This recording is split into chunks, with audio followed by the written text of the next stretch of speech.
Diesel tractor compare ಮಾಡಿದ್ರೆ diesel and ಇದು compare ಮಾಡಿದ್ರೆ 1 ಅವರ್ಗೆ ಕಾಸ್ಟ್ ಏನು ಡಿಫ್ರೆನ್ಸ್?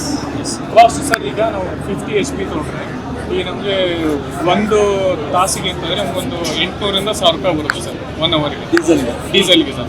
ಇದು ನಮಗೆ 200 ರೂಪಾಯಿ ಆಗಿಬಿಡುತ್ತೆ ಸರ್. ಇದು ನಾವು ಫಾರ್ಮಸಿಗೆ ಸರ್ ಹೊಲದಲ್ಲೆಲ್ಲ ಆದರೆ ಜಮೀನೆಲ್ಲ ಆದರೆ ಇಲ್ಲಿ ಅವರಿಗೆ ಫ್ರೀನೇ ಇದೆ ಎಲೆಕ್ಟ್ರಿಸಿಟಿ. ಸೊ ಅವರಿಗೆ ಅದು ಚಾರ್ಜು ಏನು ಕಾಸ್ಟೇ ಆಗಲ್ಲ ಅಂತ ಸರ್. ಡೀಸೆಲ್ಲು ಮಿನಿಮಮ್ 3 ಲೀಟ್ರ್ ಬೇಕು ಸರ್ 1 ಅವರ್ಗೆ. 3 ಲೀಟ್ರ್ ಡೀಸೆಲ್ ಬೇಕಾಗುತ್ತೆ. ಬೇರೆ ನಮ್ಮದ್ರಲ್ಲಿ ಏನಾಗುತ್ತೆ, ನಿಮ್ಗೆ ಅಷ್ಟೂ ಡೀಸೆಲ್ ಏನೂ ಬೇಕಾಗಲ್ಲ. ಒಂದು 20-30 ರೂಪಾಯಿಲೂ ಚಾರ್ಜ್ ಆಗಿಬಿಡುತ್ತೆ ಸರ್ ಗಾಡಿ. ಚಾರ್ಜ್ ಮಾಡ್ಕೊಬೇಕು ಸರ್. ಒಂದು ಸತಿ ಚಾರ್ಜ್ ಮಾಡಿದ್ರೆ ನಮ್ಮ ಚಿಕ್ಕ ಗಾಡಿ 4 ಅವರ್ ಓಡುತ್ತೆ ಸರ್. ದೊಡ್ಡ ಗಾಡಿ 6ರಿಂದ 7 ಅವರ್ ಓಡುತ್ತೆ sir. Heavy duty application sir. 27 HP ಇದೆ ಸರ್. ಅದು ನಮ್ಮ ಚಿಕ್ಕ ಗಾಡಿ. ಅದಾದಮೇಲೆ 50 HP ಇದೆ. ಮತ್ತು ತೀರಾ ದೊಡ್ಡದು ಒಂದು 75 HP ಗಾಡಿನೂ ಇದೆ ಸರ್.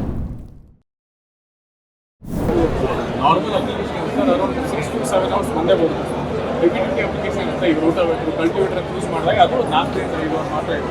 ಬಟ್ ರೆಗ್ಯುಲರ್ ಅಪ್ಲಿಕೇಶನ್ಸ್ ಏನು ಜನರಲ್ ಇದೆ, ಫಾರ್ ಎಕ್ಸಾಂಪಲ್ ತೋಟಗಾರಿಕೆ ಅಪ್ಲಿಕೇಶನ್ಸ್ ಇದೆ ಸರ್, ಅದು ಅರೌಂಡ್ 7 hours ಮುಂದೆ ಬರುತ್ತೆ.